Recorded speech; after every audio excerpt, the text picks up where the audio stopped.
দশমী আজকে। আর এই যে দেখো এখানে ঠাকুর ঢাকানো হবে, তার জন্য ঠাকুরকে বাইরে বার করে রাখছে। সেখানে সিঁদুর খেলা হচ্ছে, আর আমার সিঁদুর খেলা প্রায় হয়ে গেছে।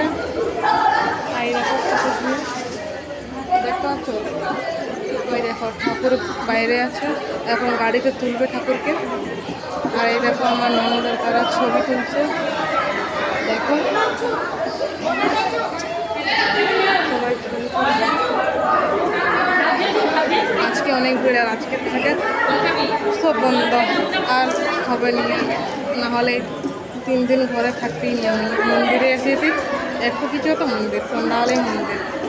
আর কালকে থেকে ঘরে থাকতে হবে, আবার 1 বছরের অপেক্ষা করতে হবে। দেখতে পাচ্ছ কত ভিড়। ঠাকুরকে নিয়ে যাবে, একটু লাশ মাছ হবে, সেটা তোমাদেরকে দেখাবো। এই দেখো এখন একদিন একটা ঠাকুরকে গাড়িতে তুলছে।